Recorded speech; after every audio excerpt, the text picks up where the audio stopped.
What's going on, everybody?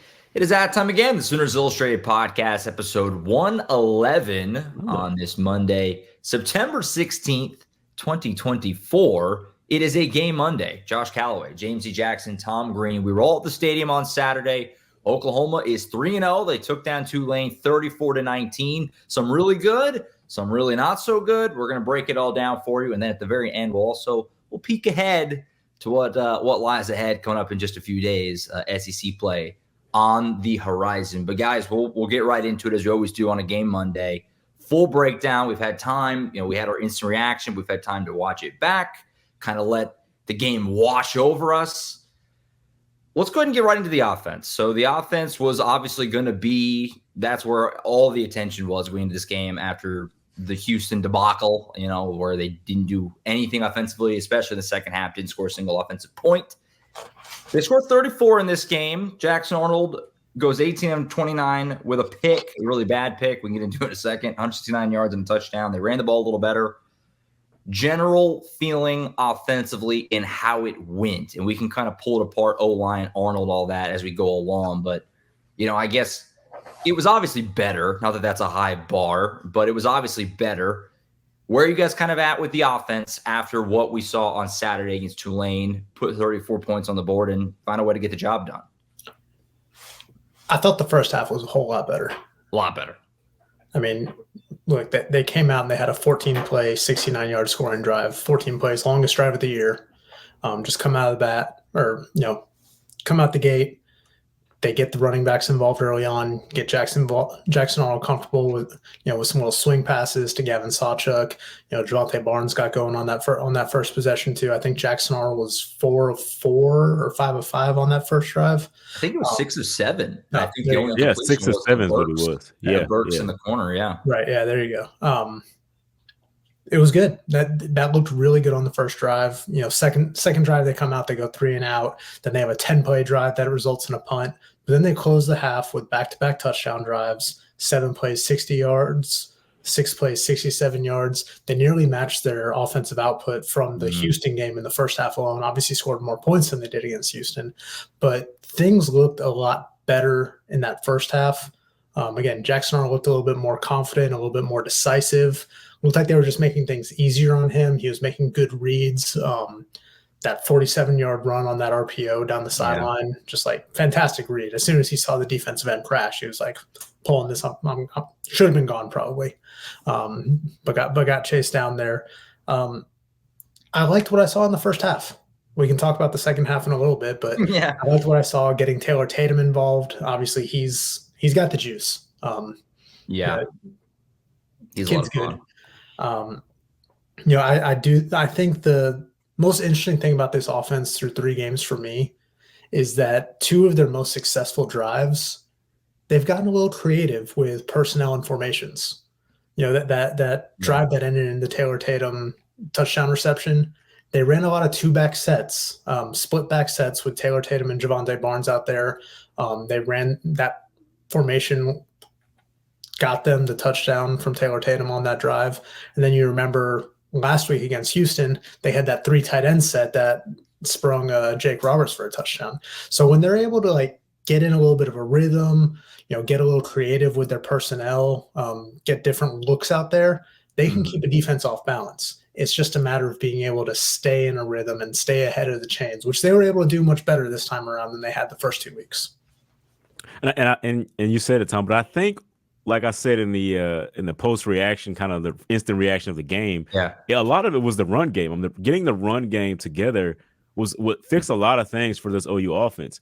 Not only did they stay on the field longer, which helped the defense, catch their breath and things like that, but it got Jackson Arnold into a rhythm. I mean, that's pretty much the way I came away from it. Even after rewatching, I was like, that was the solution here. I mean, just running the football, either if it's with Jackson Arnold or if it's with Javonte Barnes, Taylor Tatum, guys like that coming in, that was a big thing for OU. And that's what I really liked about their offense, because you saw it on that first drive, especially that Jackson Arnold can be really efficient.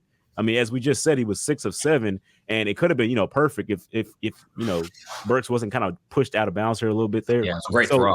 Yeah, it was a great throw and great catch. So I really liked really like that overall from what I've seen from the offense. I think in the third quarter, I think they went back to their vanilla style offense, which was what kind of hurt them there. They went back to the, try to keep it simple, do a lot of things like here, this and like RPOs and things like that here and there, instead of those gap runs and those big replays that Jackson Arnold was having. So I think they went back to it in the fourth quarter and things turned out just fine for them. So I really liked it. Yeah, the first drive was gorgeous. It was exactly, and it's going to come off this way. I'm not trying to pat myself on the back, but remember in the game preview when we did our keys to the game, I said just get Jackson Arnold some easy throws early, get that confidence back because it looked shaken against Houston. Mm-hmm. Very first play, that little dump off was it to Sawchuk, and it just kind of got it all rolling. Very quick, easy reads. Deion Burke's little just soft spot 8-yard throw, boom. Like he didn't have to think a lot in that first drive. And you just could see that it settled him in. And he played a great first half, making good RPO decisions. We talked about, he was our leading rusher in this game. He was tucking the ball and running well. He was just throws were on time where they need to be. We're still waiting for the deep ball to become a factor here. Maybe Nick Anderson coming back will make a big difference in that regard. That's the one element that's still kind of missing. Mm-hmm. But it looked a whole lot better. The first half was night and day from what we saw against Houston. But then as Tom kind of alluded to, the second half kind of started to get back into some of these bad habits that we saw, in the first couple of games. Specifically, the offensive line. The offensive line was quite solid in the first half.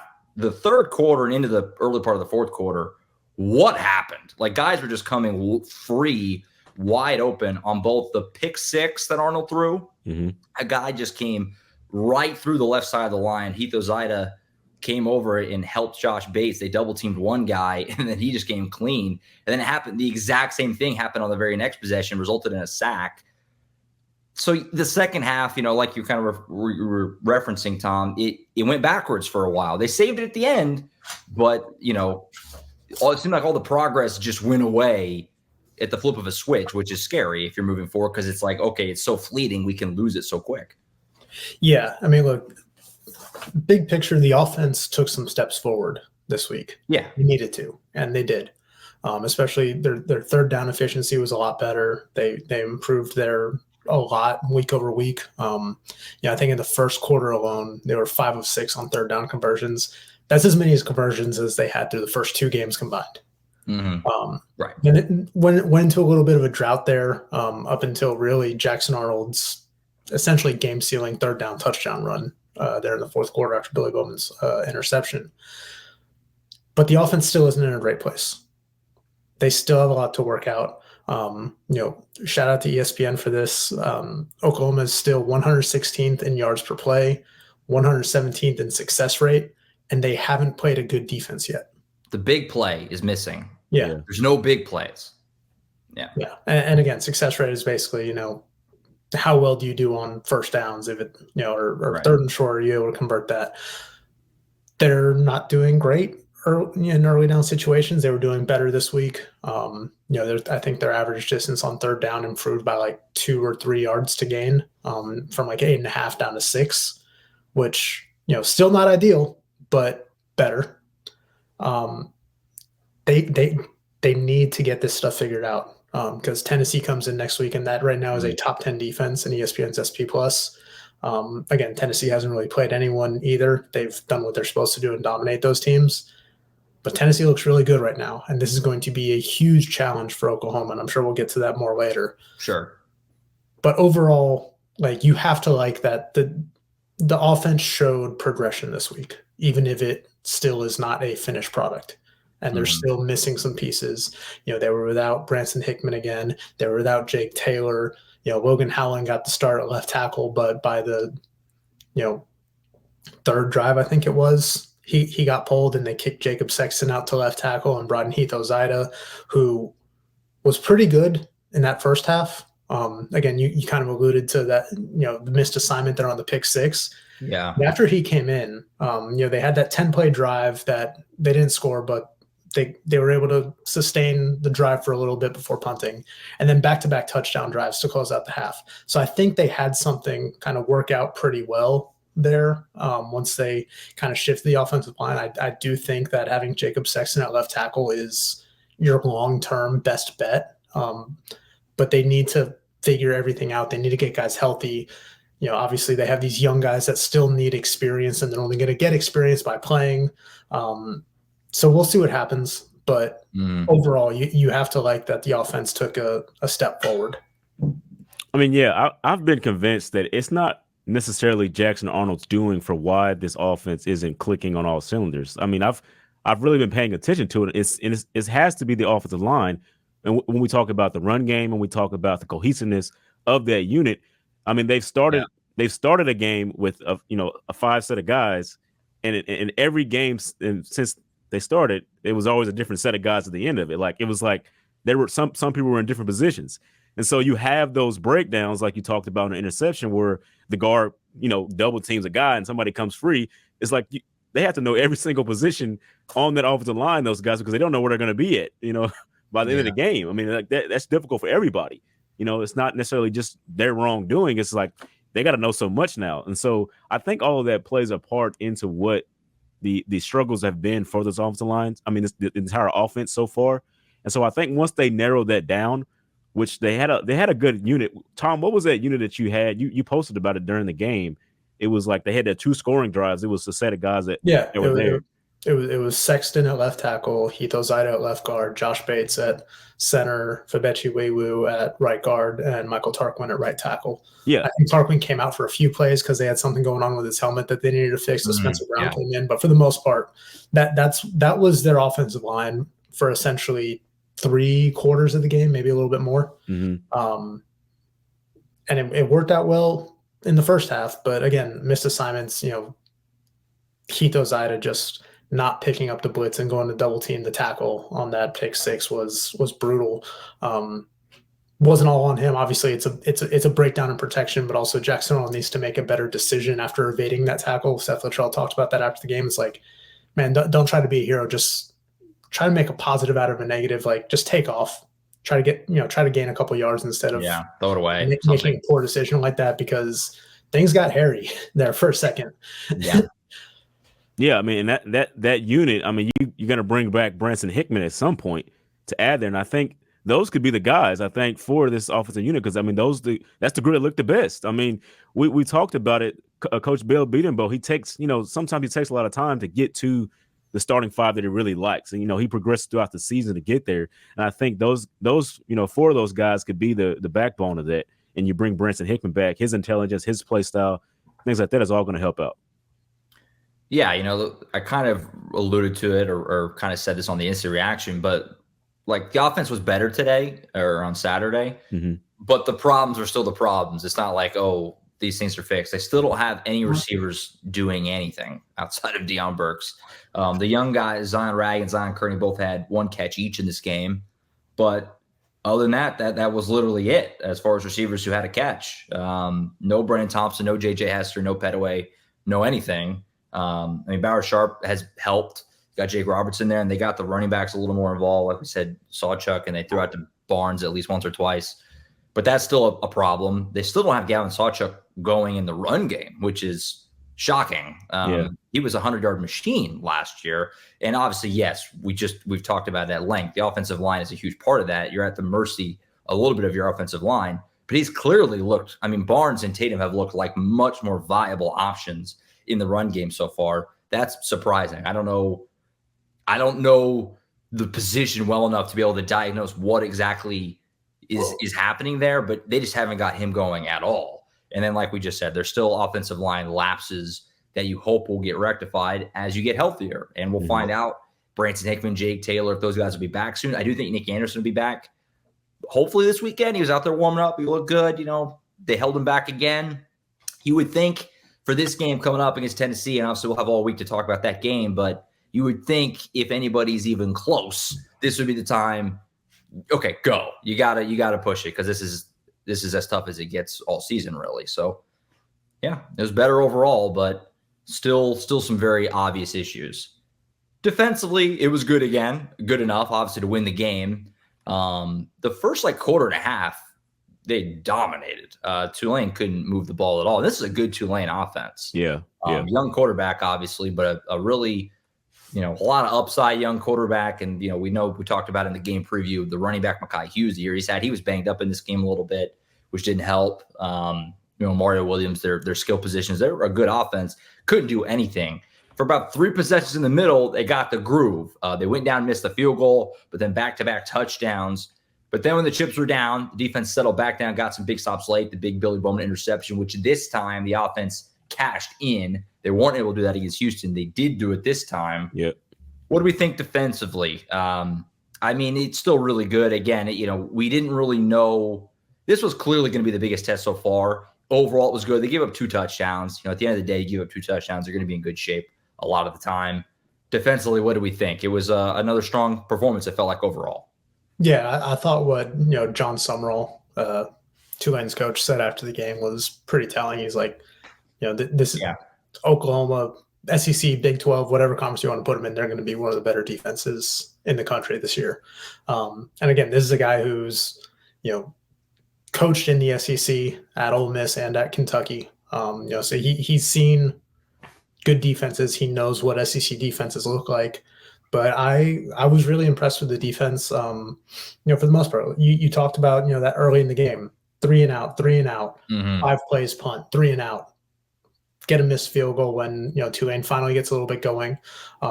You don't love those 2 drives there, kind of on either side of halftime. This wasn't quite the middle 8 like Brent Reynolds likes to talk about, but still giving up a touchdown on the final drive before the half, and then the first drive after the half is not what you want, especially after you build a 21-0 lead. A couple lapses here and there. They had a couple, breakdowns and assignments. There were some penalties that extended drives for Tulane, but when push came to shove, the defense answered. After that second touchdown, it's 6 plays, 13 yards, punt. Three plays, 3 yards, punt, interception, turnover on downs, fumble recovery. Billy Bowman started it. R. Mason Thomas finished it. R. Mason Thomas just absolutely took over those final 9 snaps of the game. 3 sacks, forced fumble, a pass breakup, a recovered fumble. I think he had another hurry in there too. Yeah, QB hurry, yep. Yeah, he should have had – he had a forced safety in the first half. Can we say that? That was intentional grounding, was it not? Yeah. So he had a forced safety that didn't happen also. Yeah. But that was the R. Mason Thomas that we've heard about for the last year and a half. I think I asked Kobe McKenzie after the game, like, is this what you guys saw from him last preseason before he had those ankle injuries last year? He's like, oh yeah. We knew this is what R. Mason could do. It's just a matter of finally staying healthy and stepping up when the opportunity presented to him. And he did that. Basically just not even shut the door, slammed the door closed on Tulane. I was surprised that he didn't end up on the SEC's weekly honors this week, because he was not only one of the most productive, but one of the highest rated defensive linemen in the country in week 2, according to Pro Football Focus. I think he was the highest rated edge rusher in the country. Just dominant effort down the stretch from him. Yeah, you said it. He closed the game. That was a really good thing for OU fans to see, like something very positive to leave the game with, like a performance like that we saw in the fourth quarter. But when we go back to the defense as a whole, that first half, we saw complementary football from offense and defense. 21-0.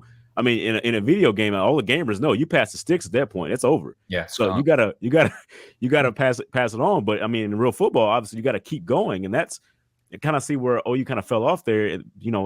Going into halftime, letting up that scoring drive, seems like that's become common here. They got to be able to shut that down to really be able to go with more momentum going into halftime, because I think that can change a lot of things. Like a team could say, okay, we figured something out here. Let's build on that as we go into halftime, and see what we did on that defense that worked. And so OU has to just figure that part out. Other than that, I really like what the defense did. 2 more turnovers. We talked about it last week. They were coming in tied for number 1 in turnovers made. So 2 more of those in this game. So obviously you keep that streak going. That's really good for them. Can't really complain too much about the defense performance overall. Danny Stutzman, obviously, again, all over the place. He's everywhere. We talked about in the post game. It's crazy what he's doing. He's gonna have 10 billion tackles. By it's not like it's like one side of the field, both sides of the field. He'll make a play here, the next play he's over here. It's like it's crazy what he's doing. Speaking of Stutzman, and just one of my favorite things that I saw from this defense, I talked about them getting creative with the personnel groupings and formations on offense. Mm. The third down rush package that they broke out in this game, where they brought Danny Stutzman and Samuel Mosigo down to the edge.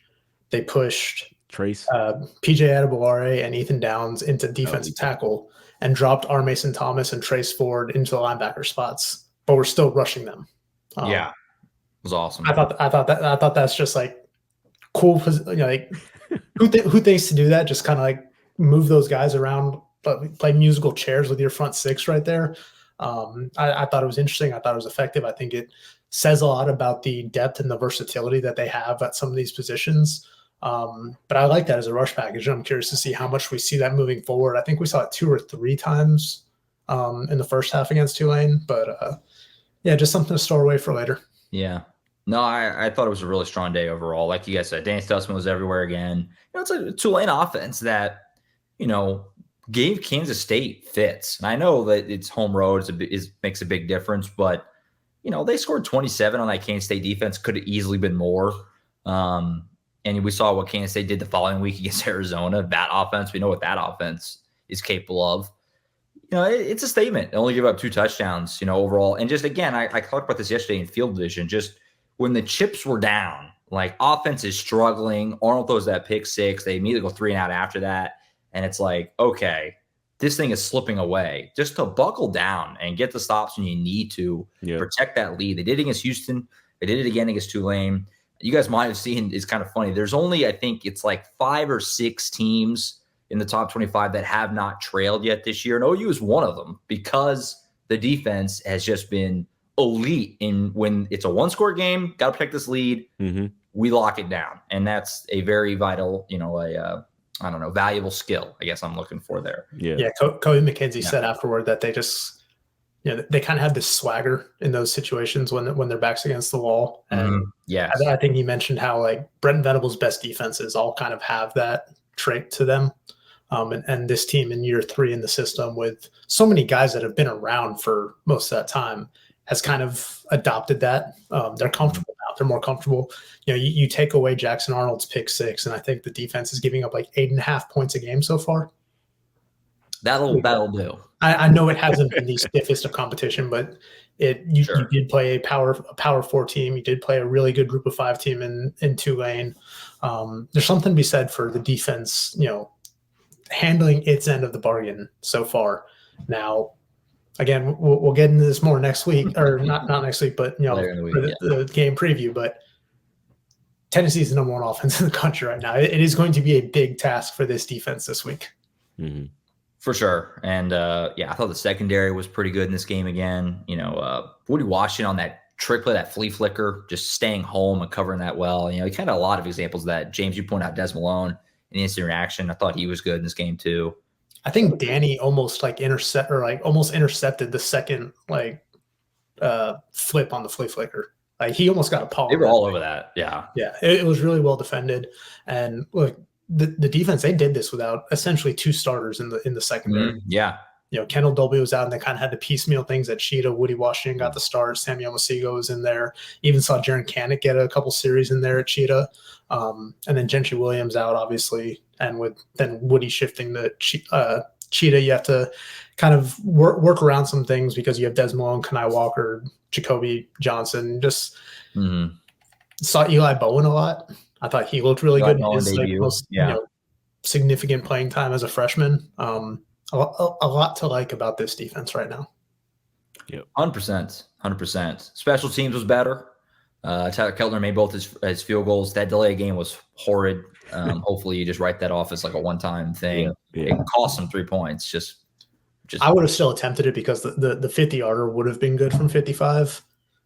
Yeah, Elzinga. When Luke Elzinga pins him at the 4. Yeah, Elzinga he's been great this year, man. He's been amazing. I was right there on the Keltner field goal. Yeah, he didn't have a ton more, It would have been good from 55. Not a ton more, but yeah, I guess when Elzinga's been as good as he is, you're just like, all right, whatever, pin him. And that was the one that bounced at like the inch line, right? It bounced back, just money. They didn't muff any punts in this game. Well, they did have the one that got loose, but Peyton scooped it. It was kind of I was going to say, it's not so much that got loose; it's that Tulane's punter just absolutely uncorked on that one. That thing went 78 yards. Like 70, like it was crazy. 78 yards. Peyton Bowen chases it down, gets a 24-yard return out of it, gets him close to midfield, which was pretty huge. But that was after the 28-yard punt from the Tulane guy, like the Tulane punt too. So like, there's no way Peyton's expecting something like that out of the back of the end zone. Yards between two punts, but yeah, no kidding. Sam Franklin had a nice kickoff return in this game too. So I mean, yeah, special teams was buttoned up. Didn't have any mistakes this time, which is nice. Again, outside the delay game, so that was nice to see as well. I guess just kind of final thoughts on this one. I mean, it's a weird game because, everyone nationally, and us too, felt that game was losable for Oklahoma. And obviously it was competitive. It was a 5-point game in the fourth quarter. But Oklahoma, it felt like controlled the game for the most part. Again, the first quarter and a half or so, 21-0, domination. Softened in the middle. The big pick six made it a lot closer than it probably needed to be. But then they kind of settled back down and pushed it back out, ended up winning by 15. They covered the number for people interested in that sort of thing. I guess just your guys' kind of final thoughts on this game just in general in terms of, do you have to feel better about Oklahoma coming out of this game, right? Because I feel like there's been a little bit of a sentiment nationally of almost like another scare for Oklahoma. But it's like, man, everybody coming in said this game was losable. So when you're like 15 at home, it's like you're kind of playing both sides of it. Like, you have to kind of be fair. Like this felt like a losable game. We all picked it to be closer than this. Mm-hmm. And they covered, right? They covered the number, like I said. I mean, Tom had to win by 14, but still, I mean, this is a good win, right? Mm-hmm. I mean, is that fair? Is that where you guys are too? Yeah, I think my two biggest takeaways from this game are that this defense is good enough to win Oklahoma a handful of games this year. Mm-hmm. We'll see how they match up against some of these better offenses, like a Tennessee, like an Alabama, even LSU or Missouri when those games come down. Ole Miss certainly will be another big test. But I think the most promising thing for me was, aside from the offense just looking more cohesive in that first half, was how Jackson Arnold responded after the pick six. Mm-hmm. It could have very easily, for a young quarterback making just his fourth career start, it could have very easily snowballed for him there. In a moment that, like you said, went from a 21-point lead to a 5-point game with 14 minutes left. It could have very easily gotten out of hand, and he could have just not done anything the rest of the game. Yeah. Mm-hmm. Is that when Dylan Gabriel... The offense came back and, went 3 and out on the next two drives. But after the Billy Bowman interception for Jackson Arnold in a 3rd and 11, I think it was. Yeah. After they'd struggled a little bit on third downs. That trick play was horrible. To make a good read. What were we doing there? Yeah. To make a great decision when he sees the pocket kind of collapse on him and just take off and convert, not only convert the third down, but to get into the end zone and push that lead back to 2 scores.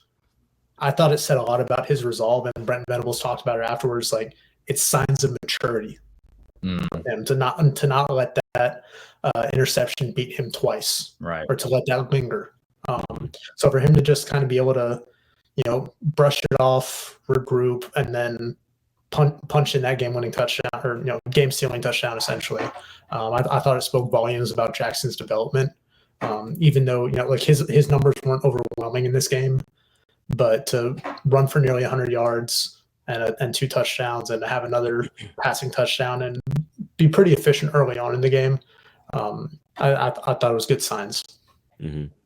And you spoke about the interception. I was going to ask, wasn't that the time that Dylan Gabriel's highlights were over on the board too? Like, they brought that up right after the interception. Was like, oh, this is Dylan Gabriel. I remember I got a cheer and I was running for a touchdown. So like that really could have made him feel even more low. And the way he responded was obviously really good. I mean, it was one of those plays where it was like, okay, the Jimmies and Joes were better there because Jackson Arnold made that play happen. getting by the defensive end for Tulane, because they were in position enough to make a play. He ran for that 1-yard score earlier in the game. So you're seeing signs of improvement, and that's kind of where I'm going with my final thoughts of the game. Oklahoma's improving, and that's a good thing to see. We weren't expecting them to be perfect just yet, because obviously there's so many guys out, but you're seeing improvements from what the guys that they have on the field. You're seeing a more positive thing, and they're winning ball games so far, 3-0. I mean, that's where they're at right now. They continue to be number 15 in the AP poll. Obviously, they're stuck there. Obviously, a win against Tennessee would bring them up really high. Should be in the top 10 after that. But we'll see what happens with OU. Like I said in the post game, OU's really good in big game situations. I mean, they're really good at home. So those things are in their favor. They're good at getting up for that type of environment. So we'll see what happens. Yeah, I don't think any team in the top 19 lost this week, so there wasn't going to be a whole lot of movement. Sure. But yeah, I mean, speaking about the test that is Tennessee, I saw the stat from ESPN Stats Info earlier, but Oklahoma's a touchdown home underdog for the first time since 1998 against Texas Tech. Ranked Oklahoma team hasn't been a home underdog of more than 4 points since at least 1978. And crazy. It's going to be a big test this week. It doesn't happen very often. And that segues nicely. Just before we go, I wanted to just kind of get you guys. So non-conference play is over. Sans Maine, that's down the road, and who cares about that game? So it starts this week. We've been looking forward to this since the schedule came out, whenever that was, back last year. This is the game. And obviously we're going to have the week to preview this game. We'll have the game preview on Friday. So I'm not asking you guys to pick the Tennessee game or anything like that. But just to get your confidence level overall in this team after these 3 games, going into the SEC play here. I mean, look, the schedule has been talked about ad nauseum. It was on the graphic was put up at the very end of the broadcast. They play, what is it, like 5 top 7 teams this year, not even including South Carolina or LSU. Yeah. It's a brutal schedule. Yeah. Temperature check for you guys after 3 games and going into this. And again, it starts right away. Tennessee this weekend. It's going to be unbelievable. I'm so excited for this game and look forward to previewing it on Friday. But here we go. I mean, whether they're ready or not, it's here. And so we'll see what happens. But where are you guys kind of at with this team now as we get into the gauntlet here that is the next 2 months of just top 10 team after top 10 team after top 10 team? I feel better about Oklahoma's defense, I think, than I did entering the season. Just because I think the defensive line has played a lot better than we probably expected. Once they got Dominic Williams, we thought that they were going to be better inside, but I don't think anybody thought that Grayson Halton was going to be the force that he's been early in the year.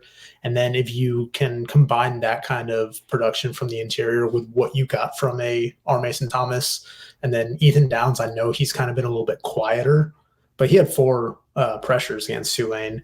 Dejon Terry had one of the best games of his career this past week, and we didn't even talk about that. He looked really good in there. Yeah. So I think I'm higher on the defense than I was coming into the season right now, and I was already pretty high on them. Right. Still very concerned about the offense, especially because they have not been able to get these key pieces healthy during that runway that we talked about going in SEC play.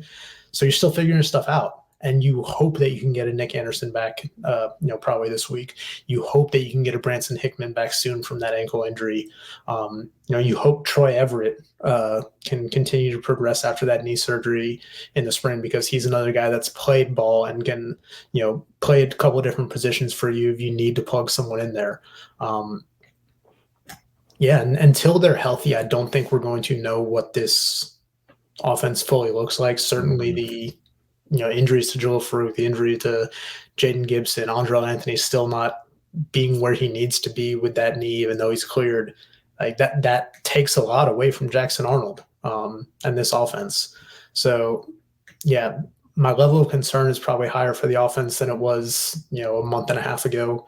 My level of belief in the defense is also higher, though. I think it's going to be a game-by-game basis, because we talked about it with the injuries. We don't know necessarily who's going to be in the game at the time. Obviously, when you get those, your 4 receivers back, you get your offensive line back, your 2 guys. I mean, that helps a lot for what you want to do. I mean, they've scored was 51, right? 51 against Temple. 51 or 53, 51 points, 34 points here. They've shown that they can put up some points and help out this OU defense and things like that, because we knew going in the OU defense was going to be good. Bringing all those experienced guys back, it was inevitable what they were going to do. So the offense was the major issue, and I feel like they've done a good job from what they've had. The guys that they have on the field right now. But when you get those guys back, it can help out a lot. And I think it may even help that OU's had these injuries early on. Because it's a brutal schedule for everybody in the SEC. It's not just OU having the situation. I mean, they're going to have to play tough football games throughout the year, and so they may be banged up at the end of the year. Maybe OU has an advantage there with their guys being out early that they can. Now. Yeah, it could help out later. So I mean, we'll see what happens. I think it's going to be a game by game situation. In terms of what my confidence level can be with this team. So we'll see what happens each and every game. I'll probably feel a different way, I feel like, with this team. Yeah, no, I agree. I mean, I do think the defense is going to keep them in games. They're going to have chances to win these games. But yeah, the offense, you got to kind of have to see it. There were some steps forward. I think long term, they got to have Branson Hickman back, especially. And that's not to pick on Josh Bates by any means, but just Branson Hickman makes a big difference. Jake Taylor certainly would help too. And getting Nick Anderson back is going to be huge too. I think they're going to have another really big receiver threat to win these big games. So getting those guys back will make a big difference. But again, I do think the defense is going to give them a chance really all season. They're going to keep them in games. It's going to be up to the offense to figure out a way to get enough points on the board, to get the job done. And, I talked about this a little bit on the instant reaction and a little bit of field vision too. This team's going to probably have to win games a little ugly, muck things up a little bit, force some turnovers. The offense is probably never going to just be, a machine this season, but at least have stretches where it looks good and get some points on the board. There will be some ugly moments here and there, I'm sure. But if you can just find a way to, grind these games out, it's not going to be beautiful all the time, kind of like Saturday. But if you're winning, that's all that matters. So that's where I'm kind of at. I feel like they're going to have a chance to win a lot of games, but I think at the end of the day, a lot of these games are probably going to be close. Yeah. It's going to come down to just fourth quarter. Can they make the plays they need to win? And so how it goes, I guess, in the SEC. But I'm excited. Yeah. I want to give a shout out to Colin, because in the preseason or like late in the summer, he said he told someone on our board for our members, he was like, what would you say if I told you that, get used to seeing some games that are like 28-24 or something like that? Yeah. Might be what we see. Yeah, that's where we're at. I mean, the good thing is OU's. I mean, it seems like that's kind of been the norm on the Brent Venables. They're getting 1-score games, so I think the more and more they play them, the better OU will be in that situation. So I think it is for fans as well. I mean, it's going to be low scoring, football, like NFL type, games. 28 points is kind of like the norm. So we'll see what happens. I'm excited for this weekend. It'll be a lot of fun. Tennessee comes to town. We'll, of course, have the game preview on Friday. We'll have the recruiting show on Thursday. The next full episode of the podcast will be on the lookout for that on Thursday. And then, obviously, all three of us will be back on Friday. And we'll preview Tennessee. We'll get into all the angles of it, and we'll make our predictions, and we'll get you all set for what's going to be just a crazy night on Saturday. It's the biggest game in college football this weekend. All the eyes are on it. Josh Heupel's coming back. It's going to be a wild week. College game day. Josh Payton, is bringing his show to town. I mean, it is like an all eyes. It's why you go to the SEC is for games like this. Yep. And we're fired up and excited for it. It's gonna be a fun week. That's it for now. We'll have player interviews tonight, so keep an eye out for that on the YouTube channel, and of course, content on the website Oklahoma247sports.com throughout the week. Brent Venables press conference tomorrow. Then, like I said, podcast Thursday, and then game preview on Friday. That's it for Tom Green, James E. Jackson. I'm Josh Callaway. We'll see you guys right back here next time on the Sooners Illustrated podcast. See you.